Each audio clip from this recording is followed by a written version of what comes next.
What's up, everybody? Thank you for tuning in to another episode of the All In Podcast. I am one of your hosts, Eli Cooper, and my guy, the man, the myth, the legend, is back, Mike Badzik. What's up, Birdie? I'm back. I missed you. Appreciate you holding it down. You had a slew of guests without me. I missed out. Our guy Todd was on, and Sean and Carter was on. Longtime commenter and viewer of the show made an appearance. So I was happy to see him show up and talk about his Heat. So it was a good show by you guys, but I'm excited to be back. No one can take my chair. Not yet, anyway. Yeah, man. Since we were missing, our go-to guy, I had to, other guys had to step up in your place. It was a whole team effort, man. So you lose a star, you need two or three guys to step up, and that's what we got for last podcast. Yeah, it takes three guys to replace me, so that makes me feel good. But we are back to our regularly scheduled programming today. We had an exciting weekend of sports. Games 2 and 3 have since been played since we last spoke, and full Sunday of NFL games. Before we get into that, if you're tuning into our live right now, make sure you hit that subscribe button. If you're tuning in on YouTube, on Facebook, you can find our YouTube link there as well. Make sure you guys hit that subscribe button. If you're tuning into the audio version at the end of this show, make sure you leave a like or a rating and also a review of the podcast if you enjoy the show. Today, I think we're going to kick off with Game 3. The Heat last night pulled one back behind a stellar performance from Jimmy Butler, who dropped a 40-point triple-double. First player in NBA Finals history against LeBron James to have more points, rebounds, and assists in a game. That's a wild stat to me. No one has ever in a game has had more points, rebounds, and assists than LeBron in a finals game. And obviously it got the Heat back into the series, possibly pulled it back to 2-1. What were your thoughts on Game 3 and the heroics of Jimmy Butler? Yeah, Jimmy was awesome. This is like what we talked about last time we talked NBA Finals. Anyway, me and you, we discussed we'd rather have Jimmy Butler than James Harden. And this was one of the reasons why.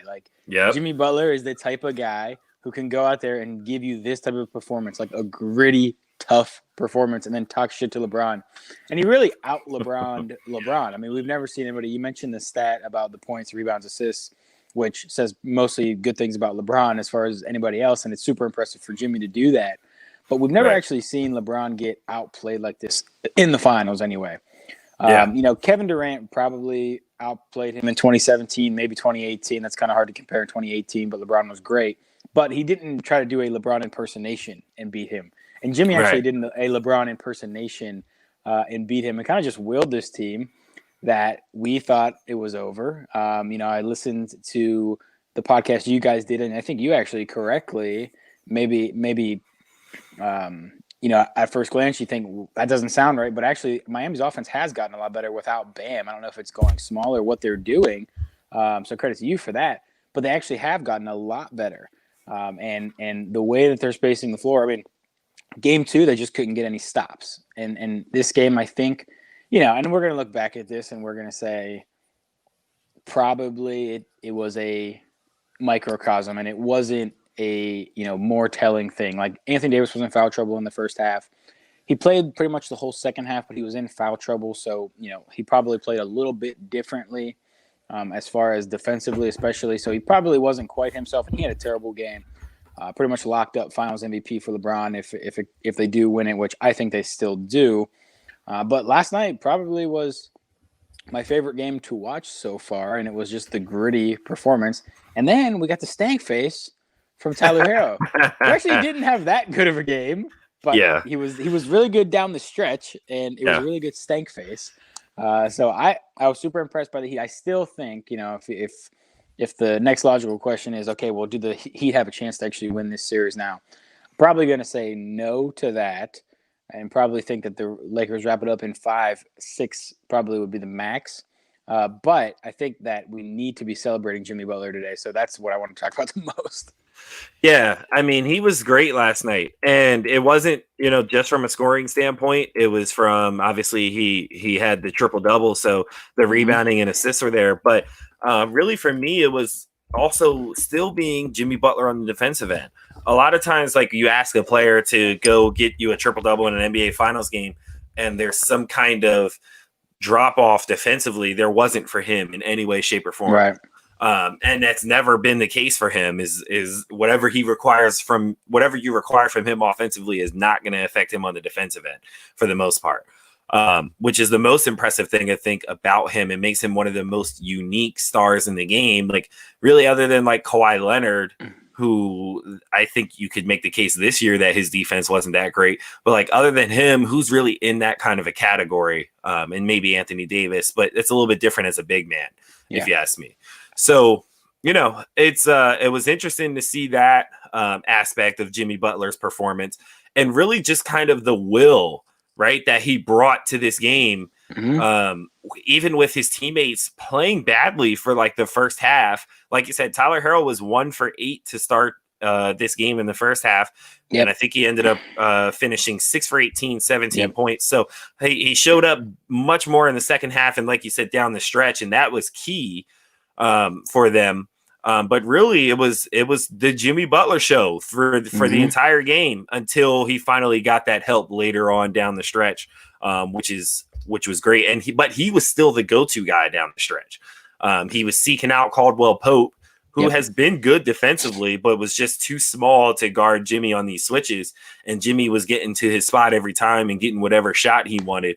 The Lakers are going to have to find a way to make some kind of adjustment or, in game 4 to respond to that, because I think the Heat kind of found a formula there that they like is as far as getting Jimmy Butler to his spots. I think and it's not anything, and just to jump in there, like it's not anything, too deeply, basketball strategy wise. They were kind of just doing what LeBron was doing, right? Like exactly. He was being guarded by Iguodala or Jay Crowder, and he's seeking out Duncan Robinson or Tyler Herro, getting the switch and going at them. Well, that's exactly what Jimmy Butler did. He just was, he had LeBron on him. He was seeking out KCP or even Caruso was too small around whoever it was, to get LeBron off of him, and he was just picking his spots, and he was doing a great job at it. Yeah, and we also saw kind of like, Spo calls him the anti-analytics superstar, right? Because he doesn't shoot a ton of threes. And we saw that again last night. Like he can get these 40-point games without shooting any threes. And it's kind of, the point that I think young players or just any basketball fan in general needs to see. Like you don't need to be an elite 3-point shooter in order to be a great scorer. I think Giannis should be paying heavy attention to the Jimmy Butler performance last night. You don't need to be able, Ben Simmons, you guys don't need to be able to be elite 3-point shooters. You need to be able to get to your spots and get the shot that you want as consistently as possible. That's what those two struggle at. They don't even have a mid-range game to where if they can't get all the way to the rim, they can't score, period. Right? Jimmy Butler doesn't need to get all the way to the rim. If he can get elbow or lower, he can get whatever shot he wants because he's got that in-between game. I think that's more important. Obviously you have to be a threat from 3, but I think that's the most important part of a player's game as far as a scorer. If you want to be able to take over games late, is being able to score in between. Yeah. Because especially where the game's moving, you talk about the analytics favor the threes and the layups, right? Well, what are teams naturally going to start to take away from you is threes and layups. And that middle ground is where you're going to have to be able to score because that's what teams are going to give you. Jimmy Butler is elite in that area, and that's what we saw last night. From a Heat perspective as a team, I think they kind of found a winning formula as well. And we talked about this on the last episode, was who is more important to the Lakers' success, AD or LeBron, or in this series. Well, I think last night proved that it is AD because like we said, we know we're going to get out of LeBron, right? LeBron's going to be LeBron regardless. Now he struggled with turnovers last night and LeBron has to clean that up. He had 8 turnovers. But at the end of the day, AD was a non-factor and you can blame that on foul trouble, and things kind of in a way, but even without the foul trouble, he was bad. He shot it well from the field, but only shot 9 shots because they did a good job of doing this, not necessarily full on doubling him, but they were digging down on him in the post, forcing him to kick it out and then scrambling, you know what I mean, to that point. So it wasn't a full on double where you're turning your back from your defender and full on, face doubling. It was kind of, okay, I'm digging down, getting a hand in there to the point where he's not going to feel comfortable trying to back down whatever smaller defender that's there. It's going to force him to kick it out. And then we sprint and we rotate. And it worked perfectly for Miami defensively. They forced AD into 5 turnovers last night.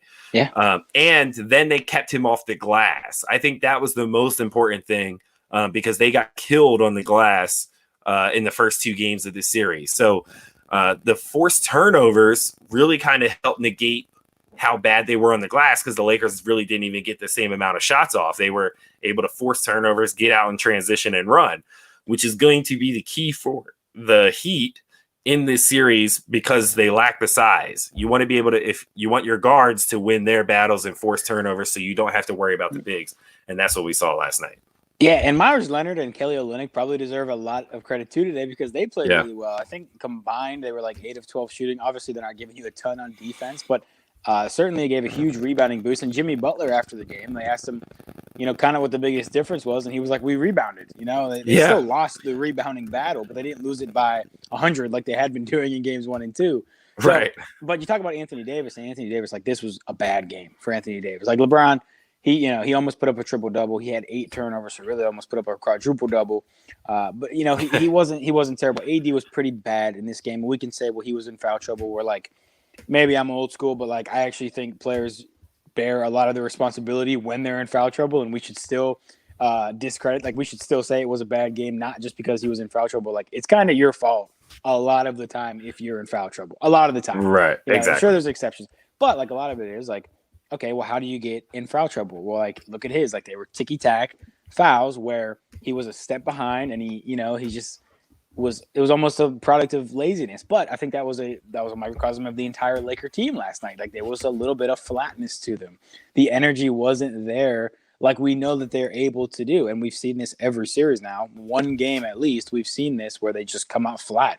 And they're just not the same team. And we're watching them and we're thinking, like, who are these guys? Like, this is not the team that won 4 straight against Portland or won 4 straight against Houston or just put the clamps down on Denver. It's not even the same team we saw in game 1 or game 2.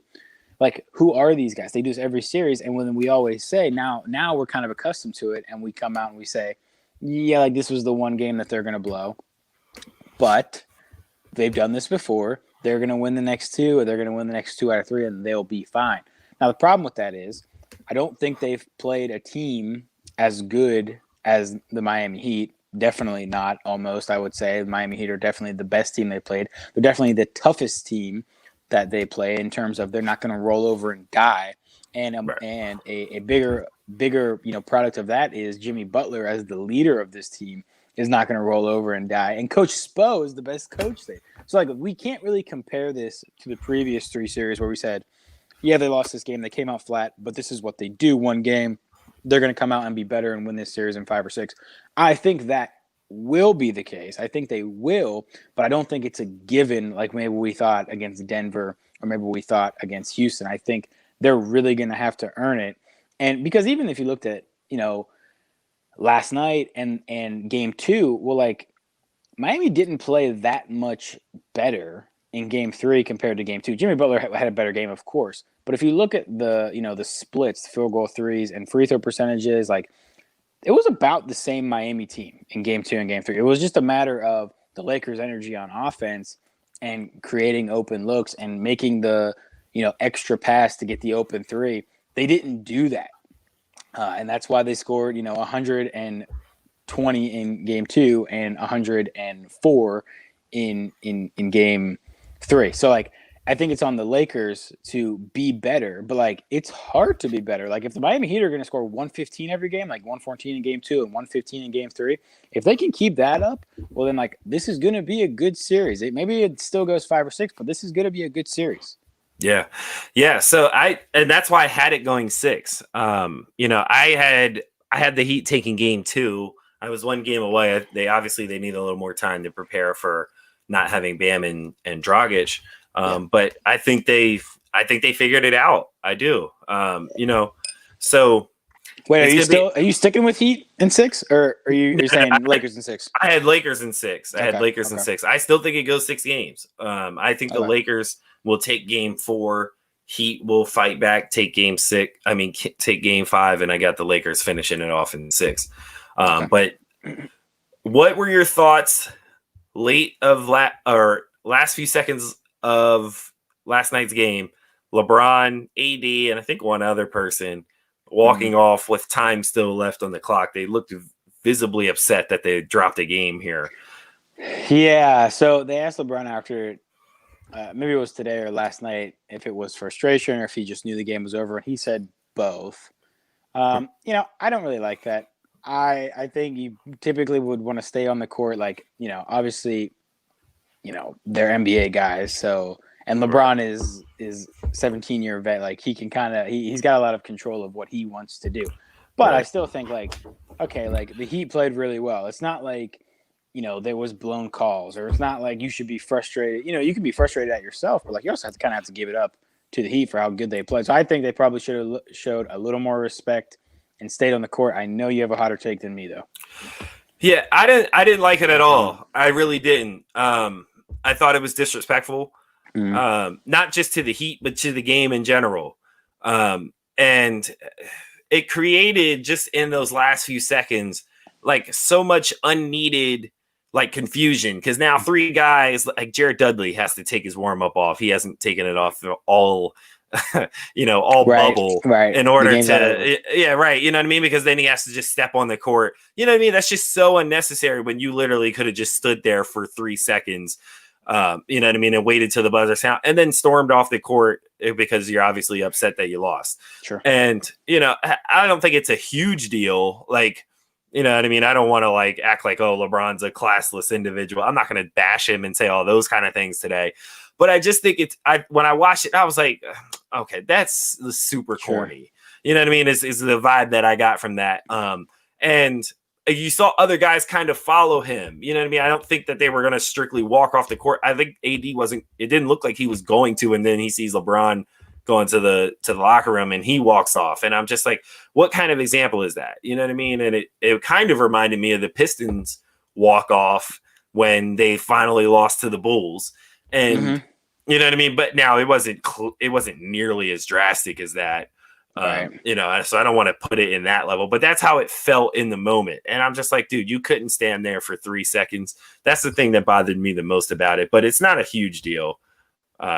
In my opinion. But I mean, I think at the same time, if the shoe was on the other foot and, LeBron was on the winning team and the other team walked off like that, do you think LeBron, knowing what we know about LeBron, the narrative king, do you think he might have had something to say about that where he was like, I didn't like that? Maybe if the shoe was on the other foot, he has a problem with it. Yeah. Now, I'm probably feel less strongly than you do about it, but I think it is just a disrespectful thing to walk off the court like that. You'd expect more from LeBron and Rondo and Anthony Davis. Yeah. So that is our recap for the Game 4 of the NBA Finals. Heading into Game 5, we'll do a quick prediction before we move on. Who you got? Game 5, Lakers, Heat. Well, Game 4, I have. Oh, my bad. Game 4. I'm sorry. Well, I'll just do this, and I'll do this, and I have Lakers in Game 4 and Lakers in Game 5. I picked Lakers in 5 before the series started, and I'm going to stick with that. I do think that this is the game they drop, and while I think every game, like I said before the series, I said every game was going to be close in some capacity. Now that was before Dragic and Bam went out, and obviously Game 2 wasn't that close. Neither was Game 1, but Game 3 was a pretty good game. So I'm going to go Lakers in 5 still. So I got Lakers in 4 and Lakers in Game 5 as well. Gotcha. All right. So we're going to move on to a segment we recently introduced called All In or All Out. So we're going to go through a list of different headlines here from NBA, and we're going to use that to transition to NFL here. Yep. And we're going to start with something you didn't get a chance to talk about last episode. We did, which was the hiring of Doc Rivers by the Philadelphia Sixers. Are you all in or all out on this decision?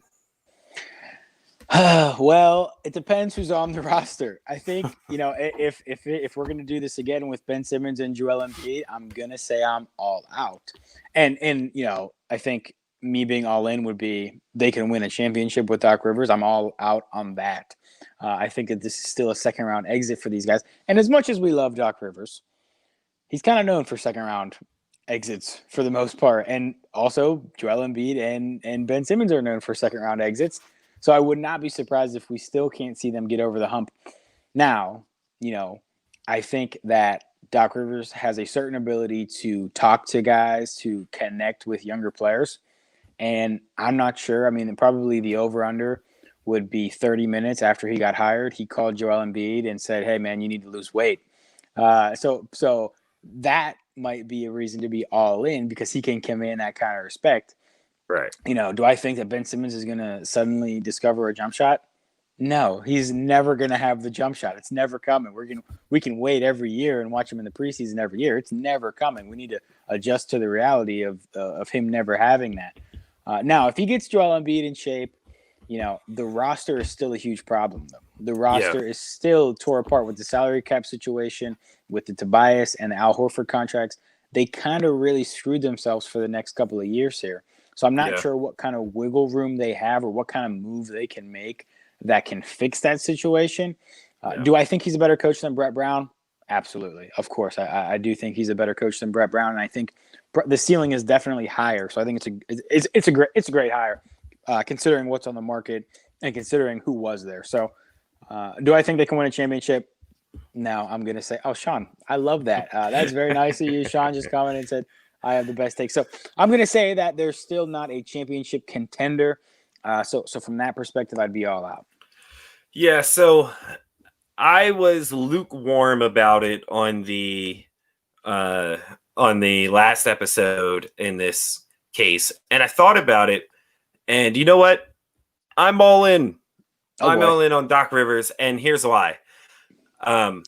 So there's, from a championship perspective, probably not.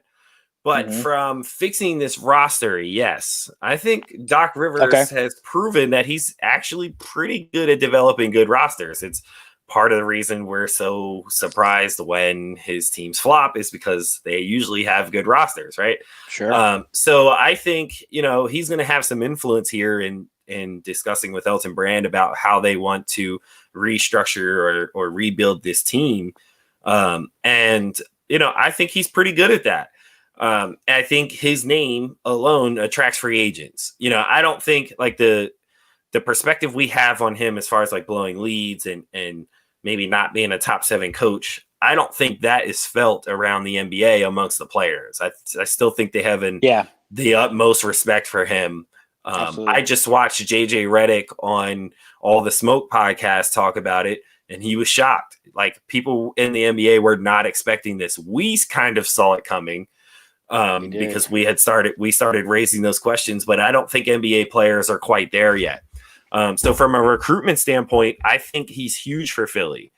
And I also, I think he brings a different set of leadership, like we mentioned, and obviously he demands a different level of respect than Brett Brown ever will in this league. You know what I mean? Because he has just that one title alone puts you in a different stratosphere as a coach, because there's not many coaches that have that at the end of the day. So if there's anyone who can maximize, Embiid and Simmons, of all the coaches that were available, Doc Rivers was the guy, in my opinion, he was the best coach available. The Sixers went out and got him. So I'm all in on the hire. I think this was as good as it could possibly get for the Sixers, unless there was some, unproven coach like a Nick Nurse that was out there that we don't know about. I think Doc Rivers was the right guy. And the fact I'm all in for the most part because hiring Doc Rivers meant that we didn't get stuck with Mike D'Antoni.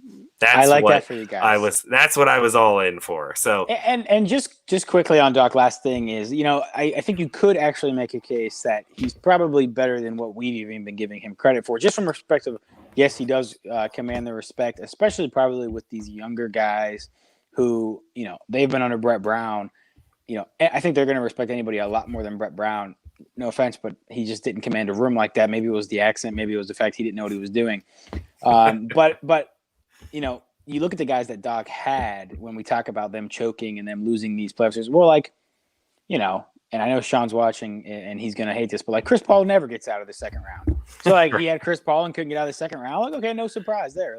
He had Paul George this year. Paul George is one of the worst playoff performers we've ever seen. So he totally shit the bed. Is that Doc Rivers' fault that he didn't show up at all in the playoffs? Maybe it's not. Maybe it is. Maybe we give him some blame because he is the head coach. And at some point we have to start pointing to something that he's doing and saying this isn't working.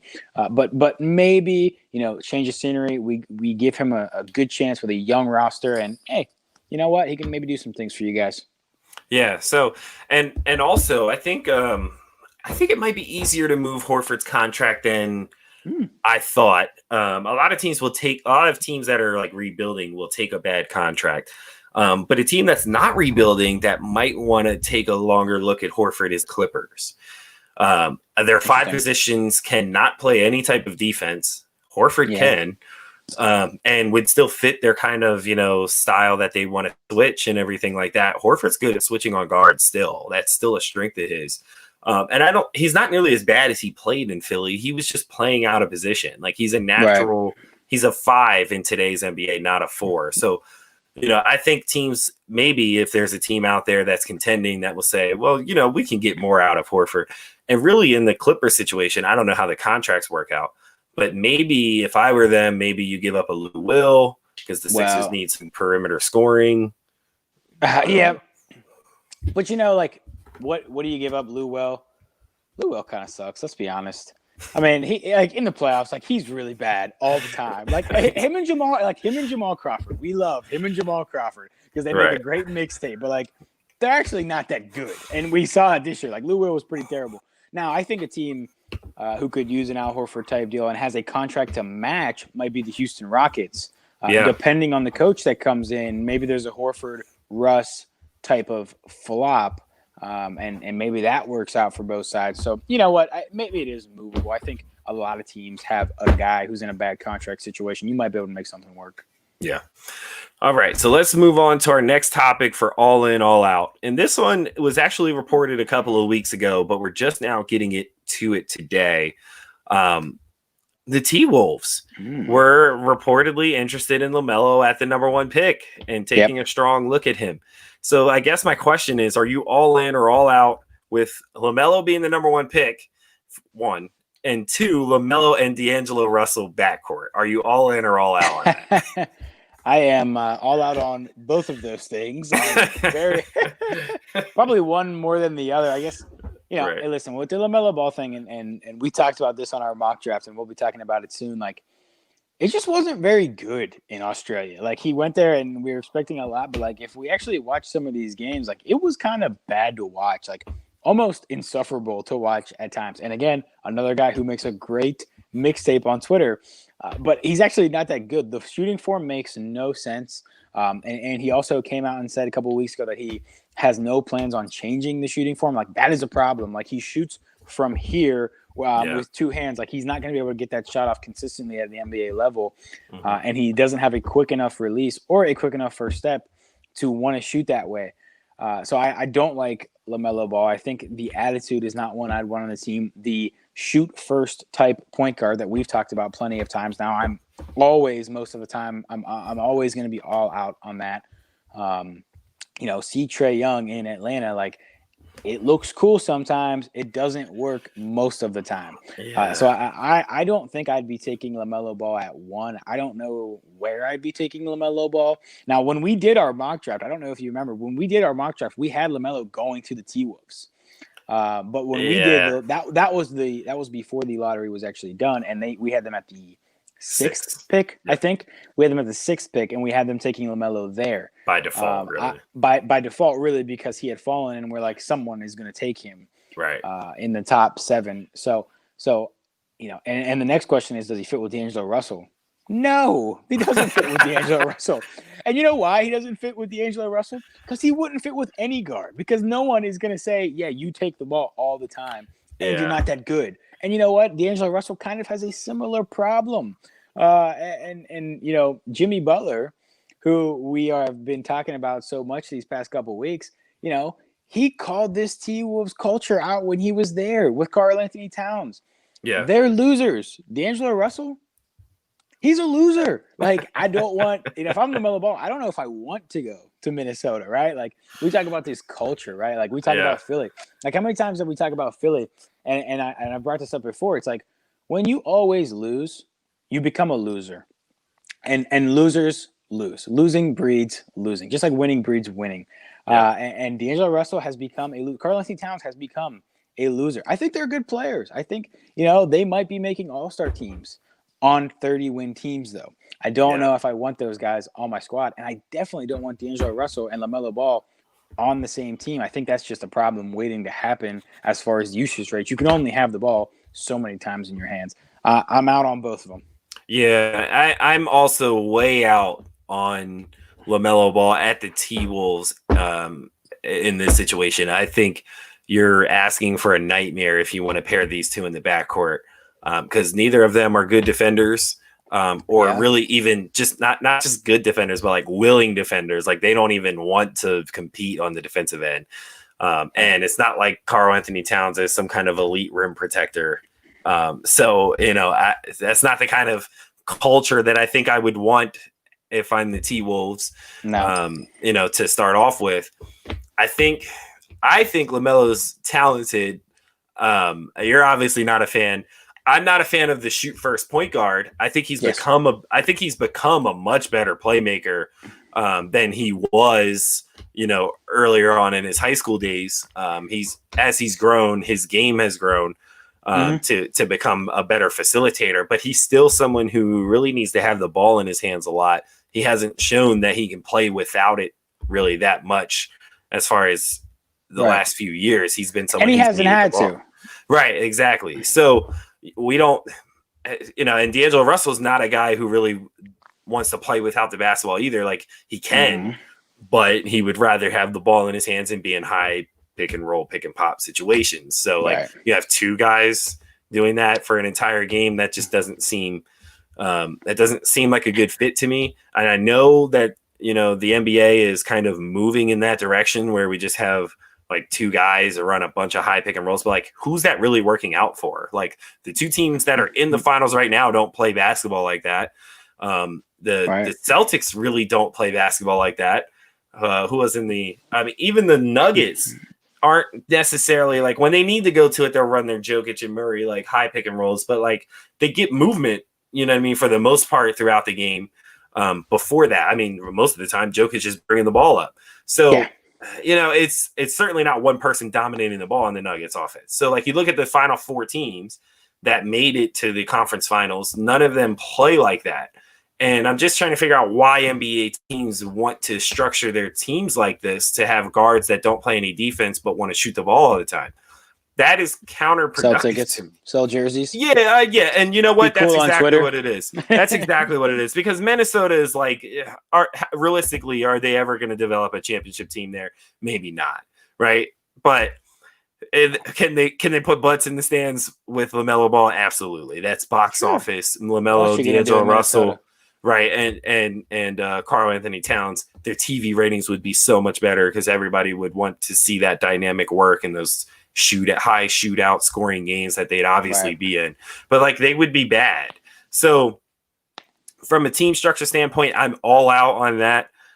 His dad also mentioned that he doesn't think he'd be a good fit in Golden State. He's 100% right about that. I don't know that I've ever agreed with LeVar Ball more on a statement that he's made. LaMelo disagrees, but I think that's LaMelo trying to save his draft stock. Sure. No, he's an awful fit for Golden State. The only place I really like for him, and I say like, not love, would be Charlotte. And that's because Charlotte is really in a standpoint where I like Devontae Graham, but I don't love him. And Terry Rozier is a sixth man, if we're being 100% honest. So this is probably the one team where you're like, okay, we can give LaMelo Ball the keys and really not lose anything, right? Wait, we're in the business right now. Our team is so bad. We're in the business of just getting talent, in general. And that's what LaMelo Ball is at the end of the day. He is one of the top three most talented players here.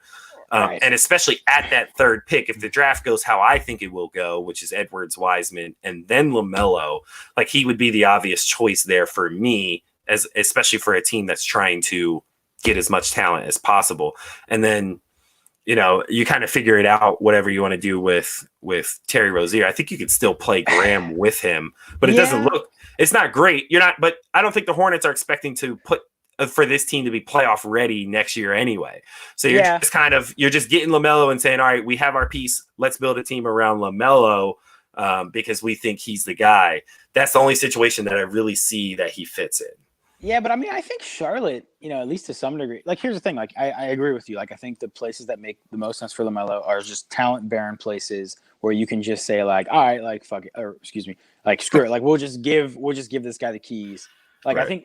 I think Detroit makes a lot of sense. Yeah, you could say let's center around him and he can play with Blake for a couple of years and New York. See how he can grow. Like New York might make sense. Like actually, I think Charlotte might look at it and say like, we actually had an okay season last year, considering where people thought we were going to be. I mean, I think most people had them projected as the worst team in the league coming into last season. I know they have the third pick, but they were actually better. They fell in the lottery. Like they actually had a pretty okay season considering where they were. They might look at it and say like, yeah, like we are okay with where we are. Like let's go. I like Onyeka Okongwu out of USC. I think he would be a great pick for them, just to add to Devontae Graham. If they think Devontae Graham is like this guy, like if they think Devontae Graham is a true like, this is the guard we're building around. Yeah, I could see it. Like, and listen, like Lamelo Ball, you're 100% right. Like as far as talent, he's top 3 in the draft this year. He's certainly the most intriguing, number 1 most intriguing. He'll have the most eyes on him. But I just don't like that style. I just don't like, giving the keys to this guy. And like in Australia, like it wasn't that good. It was, 15 minutes a game of jacking threes. Like I'm surprised he didn't get punched by some of his older teammates. Like if I was on a team and they brought in LaMelo Ball and I had to watch him dribble and shoot terrible threes for 20 minutes a game, like I probably would have been pretty mad. So he is super talented though. And we'll definitely be intrigued wherever he goes. Yeah, that's going to be interesting to see how that plays out. So let's move into a little bit of football talk here for our all in, all out segment. Tampa Bay, after a bad week 1, is now 3-1. Yeah. And Tom Brady threw 5 touchdowns, 6 if you want to count the pick 6 that he threw.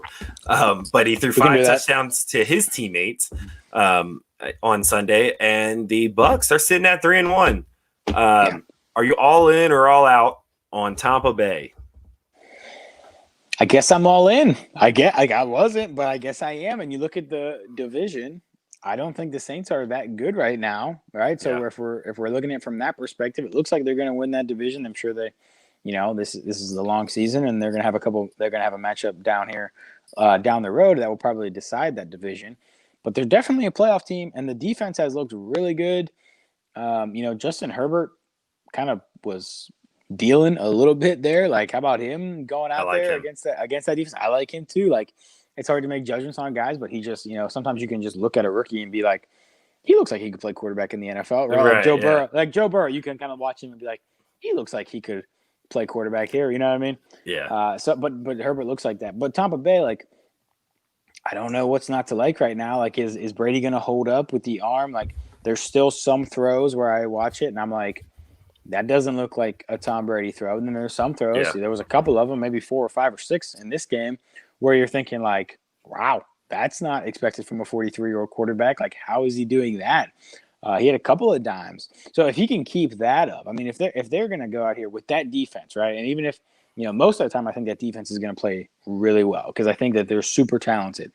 And, in the off cases where the defense gives up 31 points like they did yesterday to the Chargers, the offense still goes out and scores 38.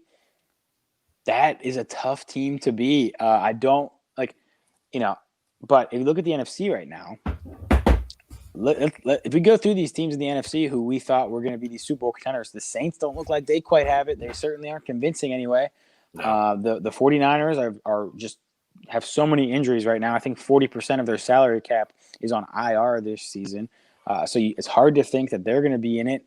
NFC East, we won't even consider any of them contenders. And then you have the Seahawks, who are probably the other one that we're thinking are, and the Packers. So it's really the Seahawks and the Packers are the two, and then the Tampa will be the third one that we're saying these are the top three teams of the NFC. So from that perspective, yeah, I guess I'm all in. Yeah, I'm all in too. They do look really good. It looks like Tom Brady is, getting a grip on this offense, which I am convinced at this point. I think we can book that Bruce Arians' offense is just developed for at least one interception a game. Yes. I think it's just I don't care who's back there. It's an offense designed for throwing picks. But if it results in 5 touchdown games, I think you live with it. The running game looks a lot better, regardless of who's back there, and whether it's Rojo or Leonard Fournette. They've both had very good games in that backfield, so they've got the running game. Tom doesn't look like old Tom, and obviously he never will. He's 41. So, but if he's good and if he's he's good enough to not hold this team back. And I believe they did not have Godwin this weekend. No. He was out this weekend too, and they still put up that kind of, he still put up that kind of a performance. So you can really only imagine what their offense looks like with Godwin on the field against a pretty solid Chargers secondary. It's not a secondary to sneeze at by any means. But yeah, Tampa Bay's defense looks really good. They're very good at stopping the run. Yep.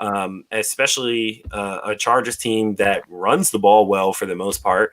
They shut them down completely, and they have a pretty solid secondary. So certainly have them winning the division. I'm all in on that. And with the NFC really not looking as tough as it was coming into the year, they could absolutely make some noise. Yeah, no, absolutely. I mean, like I said, the NFC teams, like, no one has been overly convincing. Even the Seahawks, I mean, you look at them and it's, not super convincing this week against Miami. So I think no one is running out ahead of the pack, and Tampa's right there. Yeah, absolutely. So last one that we'll do for this segment, Bills making the AFC. I'm out. Oh man, well, that's the quickest decision we've had on this segment. And I didn't even know this one was coming either. I didn't know that. I wasn't prepped for this one. I didn't know this was coming. I'm out. Listen, I like this team. I like the steps that Josh Allen has taken. He's seems to be a very serviceable quarterback in the NFL. And I think that we're going to look at this guy's career and we're going to say, like, yeah, man, like, if you have a really good defense and a good running game, like, you get Josh Allen, like, you can win 10, 11 games year in and year out. Like, that's him. But, like, I think that's pretty much the ceiling, right? Like, he's not going to make these big throws. He's a gunslinger. He'll attempt these big throws. I think 50% of the time he'll probably overthrow him by 10 to 15 yards still. And we don't know what the big game is going to look like for him still. They beat the Rams last week, albeit they shouldn't have beat the Rams. They got a gift with a pass interference, and they really should have blown that game, and it should have been a loss. But it wasn't, and you can't say anything. He led them down there, put them in position to beat them. Week 2, they beat Miami and the Jets. I don't care about those games. This week they beat the Raiders. He looked pretty good in a game that was close for most of it. He took control there in the fourth quarter, and he is probably 5th, maybe 4th in this MVP race so far in the season. It's only 4 weeks in. But, like, are they going to make the AFC Championship game? No, because when they play a real defense in the AFC playoffs, and we'll see it too. We'll see it in a couple weeks. When they play the Patriots, I'm sure that he's not going to look this way. He's not going to be this Josh Allen gunslinging it around. Like, he is fooling us right now. Okay, there are certain guys who can beat up on bad teams and they can beat up on bad defenses. But when you have a team with great personnel and a really good coaching and a really good scheme, they just aren't that quarterback in real life. And I can name a couple of them. Josh Allen is one of them. Yeah. Lamar Jackson is another one of them. Baker Mayfield is another one of these guys who, they put up 49 points. He only had like 170 yards, but they put up 49 points. But against good teams who can blitz, he just can't do that kind of stuff. So as far as the Bills making the AFC Championship game, here are the teams I think are better than them in the AFC. The Chiefs, the Steelers, the Titans, and I think the Ravens are still better, and I think the Patriots are better. So they're not AFC Championship for me. Okay. Well, that's a good transition into out of the all in, all out segment and into our AFC rankings. Okay. So wait, are you in on them? I'm out on the Bills being in the AFC Championship. No, I'm out. I just wanted to throw you a curveball for this episode, like you always do to me. So thank you for that. So let's since you named those teams, let's 4 weeks in, quarter of the season done. AFC rankings or is that your list in order of those AFC teams? Okay, give me your list in order. Okay, so obviously the Chiefs are number one, right? Like Chiefs, I think, are number one in the NFL, and we saw them last week. What they did to the Ravens was just dirty, and they have a different gear that I think any team in the AFC, you're gonna have to catch them on a bad night and have a great game plan to beat those guys. So my AFC rankings would probably go, and this is not, I'm not doing this saying this is how the regular season standings are going to finish. I'm not projecting out what the final seeds are going to be in the AFC. I'm just saying like these is the teams I think can win the AFC in order. So I probably would go Chiefs, Steelers, Patriots, Titans, Bills, Ravens. That would be my top 6 in order. Fair. Okay. So I think it's obvious that the Chiefs are number one after what they did to the Ravens on Monday night. So certainly have the Chiefs at 1, and they have the best player in the league in Patrick Mahomes. Number 2, I'm sticking with the Ravens. I do think, even though they have not been super impressive the last couple of games, I'm still sticking with the Ravens with my second pick. I think at the end of the day, they have a winning formula with the way they defend. They're going to have to get their running game going a little bit more. I think they need to figure out that backfield a little bit in order to kind of get their running game back to where it was last year.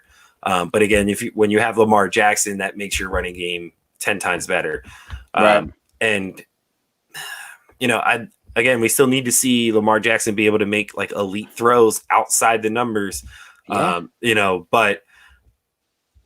that's really why I have them at second, is because I don't think he's proven that yet, and I haven't seen it much through these first 4 games. But I think we do see Lamar hit a new gear coming up soon. In third, I do have the Steelers. I think the Steelers, granted, we didn't get to see them this week because of the COVID situation, but I do think they are the third best team. They have the best defense in the AFC, but at least probably the league, if you ask me. So I am going to have the Steelers there in third. I am going to go with Buffalo in fourth, though. Okay. I love their defense. Josh Allen looks really good. I think Stephon Diggs has been a huge difference maker. I think they have the right weapons around him. You have, 2 deep threats in Brown and Diggs, and then Cole Beasley in the slot. They have 2 good running backs. Zach Moss, when he returns, gives them a dynamic 1-2 punch in their backfield. So I got the Bills in fourth. And then I do have Tennessee in fifth.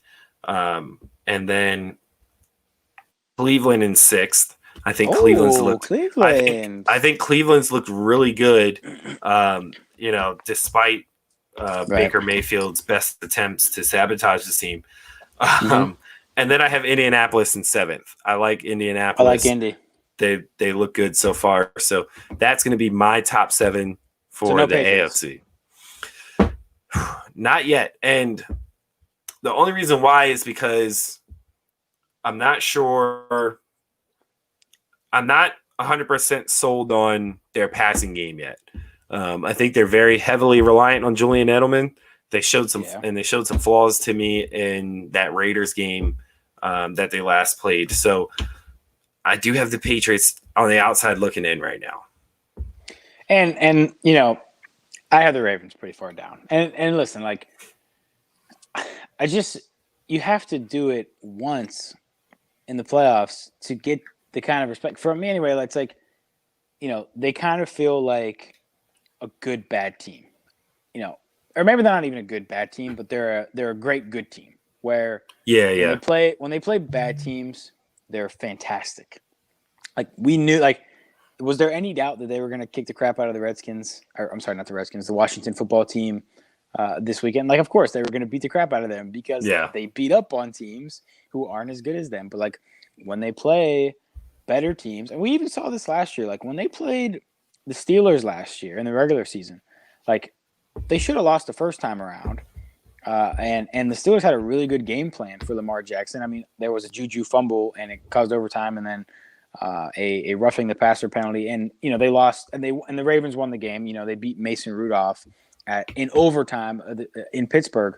So like, if I'm looking at that and I'm saying, like, do I think that they're better than the Steelers? Well, like, I don't know. You get Big Ben in there. I think the Steelers are a lot better, and we kind of have this thing with Lamar Jackson where we're like, I think he's going to take a leap, right? I think he's going to develop the passing skills needed, but like, when they go down early, they can't come back. It's it's like every time, like, if they go down early, they can't come back, especially against a good team. Like, do I think that he is a bad quarterback? Of course not. He was the MVP, and he deserved the MVP last year going away. But he has to show me something against a good team. He has to show the ability to throw the ball down the field and come back in a game before I'm just going to write them into the AFC Championship game, or at least even write them into winning a playoff game. Yeah. I think that's the biggest thing for them is, how good are they when they can't control the tempo of a game? So we'll see how that plays out. Those are our AFC rankings for now. Let's move on to the other birds, birds, the Eagles, getting their first win of the season against the Niners on Sunday Night Football, 25-20. And that one win alone puts us first in the division. So I guess the tie against the Bengals doesn't look as bad now, as that's the one thing that's holding us atop this division. Yeah. How bad is the NFC East? Like, give me a comparison on how bad the NFC East is. Well, I think it's worse than it was last year. If that's the comparison, I mean, I was thinking about this today. Like 6-9-1 could legitimately win that division. Yeah. With how bad these teams are. I mean, obviously, Washington and the Giants are going to lose a lot of games. The Cowboys are exciting. They're almost must-see TV nowadays because of the offense, but like one of the three worst defenses in the NFL probably. And then you have the Eagles, who I think the Eagles are probably the best team still. We both picked them to win this division. That looked pretty shaky for a couple of weeks, but here they are in first place at 1-2-1. And I think we look at this and we kind of say, like, Wentz is better than what we were giving him credit for, even. I mean, he had a couple of bad games, but like, I think I still want Carson Wentz as my quarterback. And, they do the Jalen Hurts thing. I think they could probably put that to bed now. I think, they can stop flirting with the idea of having him out there. And those plays don't work that well anyway.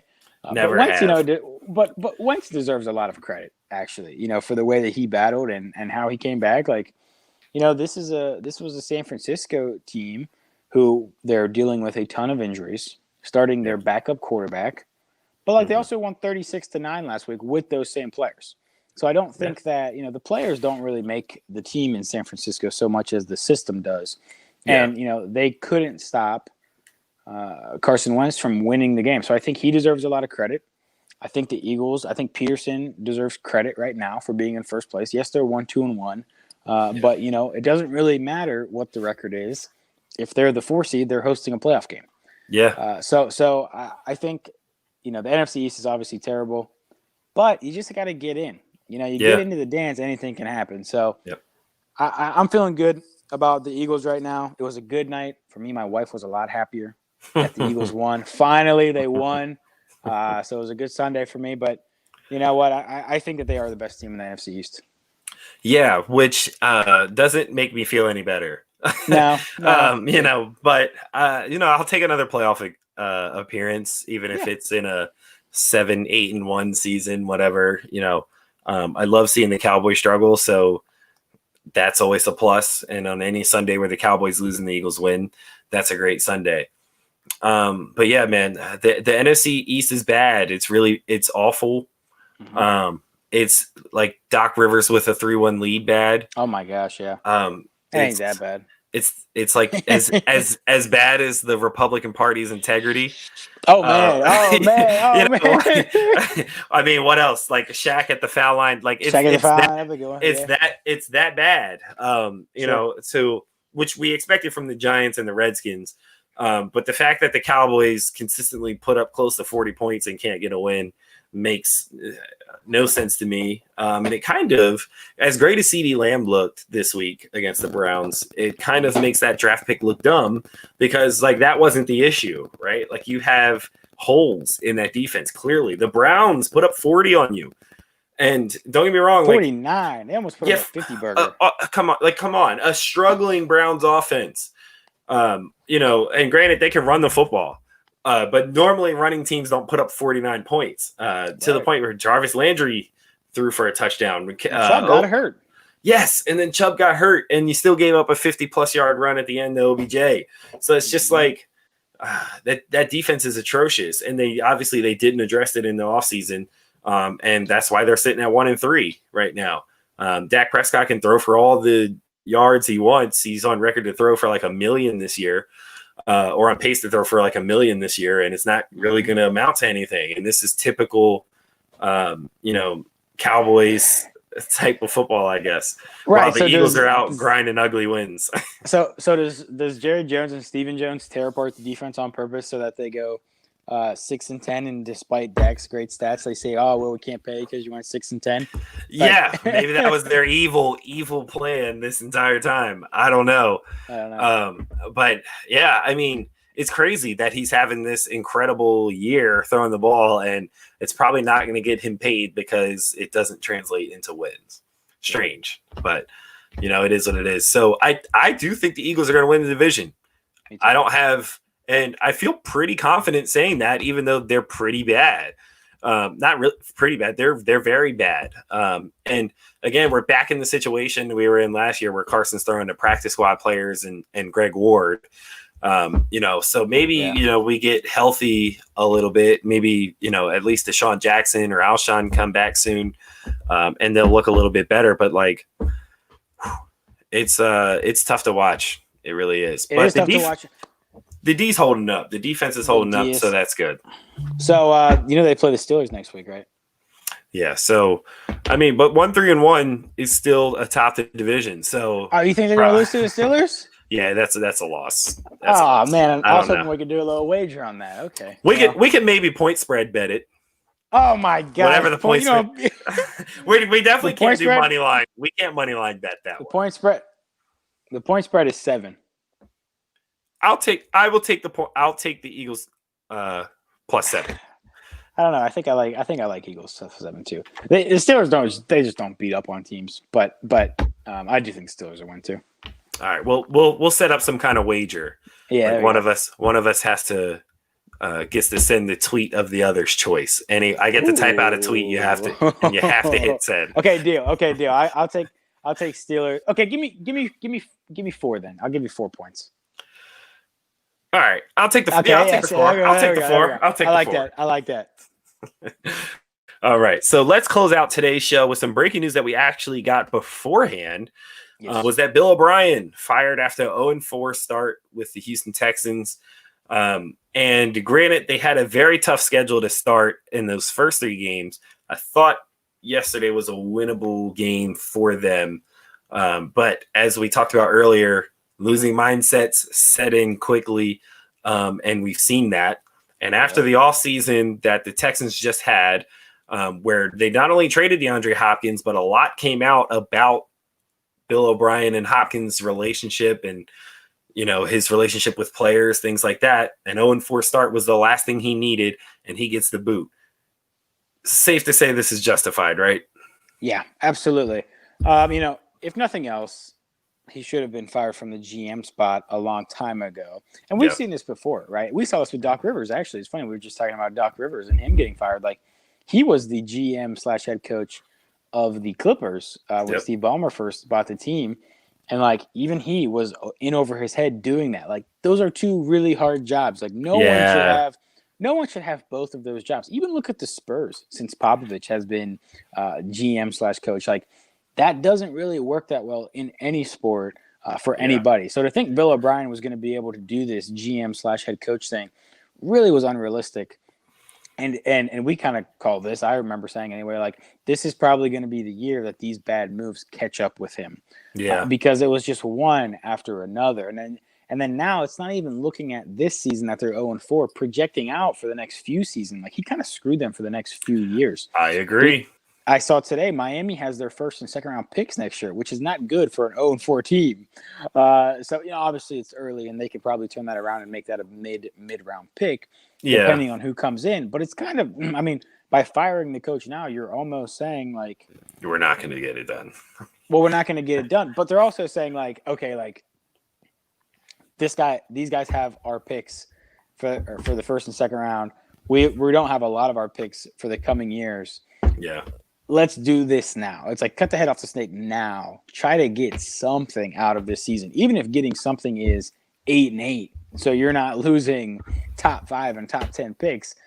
Do it now and try to reset as fast as possible, knowing that the playoffs probably aren't happening this year. But it was a long time coming for B.O.B. So I think it was a good move.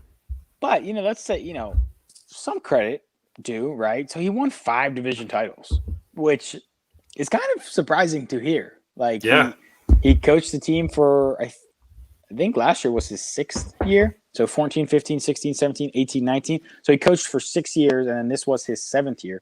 He won 5 division titles in those 6 years. So that is kind of impressive.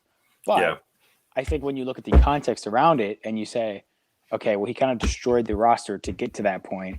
They could never get over the hump. You know, really the only reason they were winning those divisions is because the AFC South was not good for a while. And Deshaun Watson was the best quarterback and probably still is the best quarterback in that division. So I think they looked at that and said, we need to move on. I think it was justified. Hard to argue that. Yeah, 100% justified. They probably should have did it after he traded DeAndre Hopkins for a bag of chips. Yeah. And don't get me wrong, like I like David Johnson, but clearly a player that is past his best. And that's the biggest piece that you got out of that deal. Mm-hmm. And when you're talking about like running backs are a dime a dozen, trading for an old one at that, like, and I think David Johnson's like what, 26 to 28, somewhere in that range. Yeah. That's old for a running back. Like, that's a running back past his prime. Especially after how bad he looked the previous year, and you gave up your best player for that. So really your young, not only was he your best player, well, you could argue Deshaun Watson is, I don't know, but you certainly gave up Deshaun Watson's best receiver, a young quarterback and someone he clearly had rapport with. You gave up his best receiver. That to me is just the most backwards thing in the world. And obviously, I think their relationship had a lot to do with that, which is why I think we're seeing the firing here, is because this move did not pay off. It's not resulting in wins. They're even if they were to somehow turn this around, I don't see how they make the playoffs. No. I don't see how, and I don't see how going forward past this year. Like you said, this gets any better because they don't even really have picks to build around. You don't necessarily want to build your team by free agency in the NFL either. So like to not have those picks and then be relying on like guys that other teams didn't want to keep, you know what I mean? Which is kind of how NFL free agency is.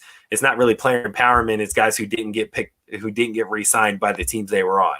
Right. So you're not getting the best of the best in NFL free agency, so you can't really look there to build your roster. So it's just a bleak looking future for a team that has one of the best young and brightest young stars.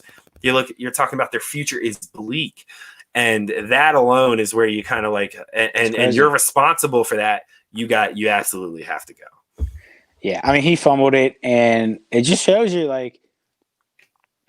It doesn't, like, you can ruin these things. Like, just because you have the young quarterback does not mean you're guaranteed to have success and be competing. Like, they ruined this, and I think this is going to be a lesson to a lot of teams, though, across sports, that the coach GM thing doesn't really work.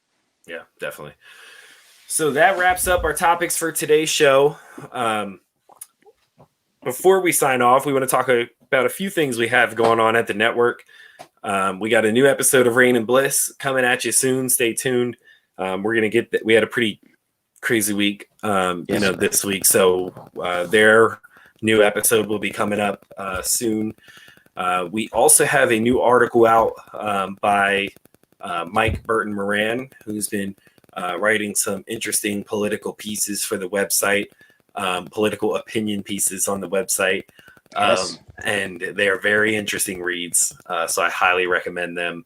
And they make you think outside the box. So certainly interesting to read those.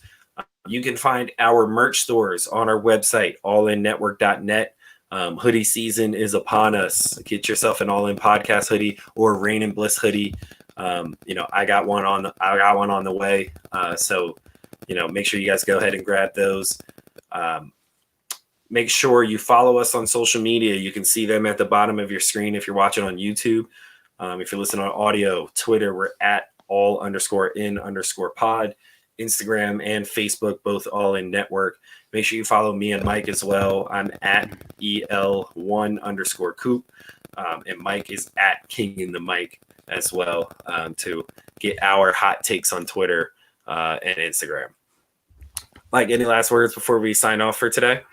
Yeah, all that stuff. Turn on notifications so you know when we go live. We're going to be going live all the time now, pretty much, pretty consistently.